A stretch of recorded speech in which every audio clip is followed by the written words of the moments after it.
За би алдарч хотын гишүүний санаалжсан төслийг бол байгаль орчин талаас нь энэ бол дэмжиж байгаа.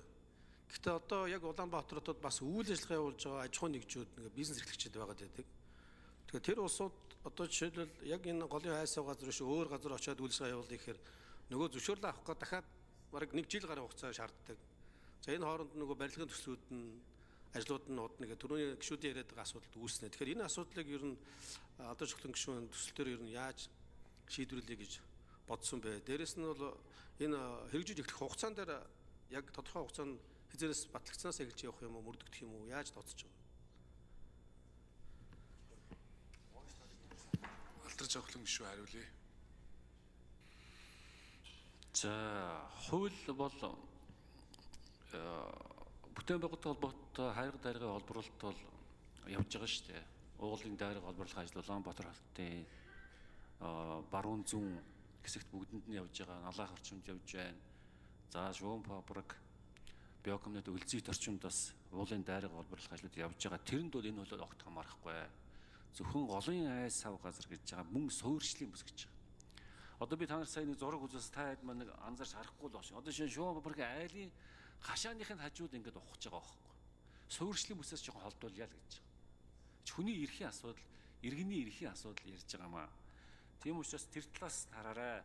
Тэрнээс биш бусад дайрга холборлож байгаа, уулын дайрга холборлож байгаа Улаанбаатар хотын бүтээн байгуулалтанд оролцож байгаа компанид огт нөлөө байхгүй.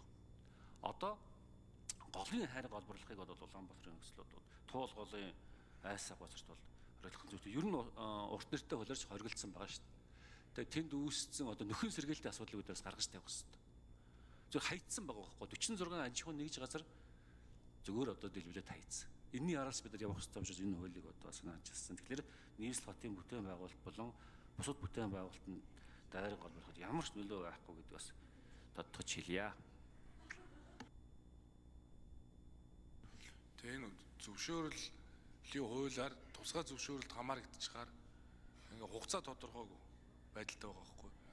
Хэрвээ зөвшөөрлийн хуулийн дээр энгийн зөвшөөрөл болгочвол зөвшөөрөл хүсээд ажлын 22 өдөр үлээ 30 өдөр нь дуусчвал шууд эхэлдэг. Зөвшөөрлийн хуулийн концепц тэр ч дээ. Энгийн зөвшөөрөл хамаарагдчихвэл хуулийн хугацаа дуусвал шууд үйл ажиллагаагаа эхлэе гэж төр өгөөгүй ч байсан. Хариуг нь. Тэгэхээр энгийн зөвшөөрөл болгох бол асар чухал байгаамаа. Тэр энийг төрийн нэг юм хүнд суртал хүнд тусалж чаддгүй маа гэхэд ядаж саад дотор учруулмааргүй байна. Нэг их бүтээн байгуулад гайхамшиг бүтээгээд дөөжүүлж чадахгүй байна. Гол нь ядаж оролцоогоо багасгах хэрэгтэй.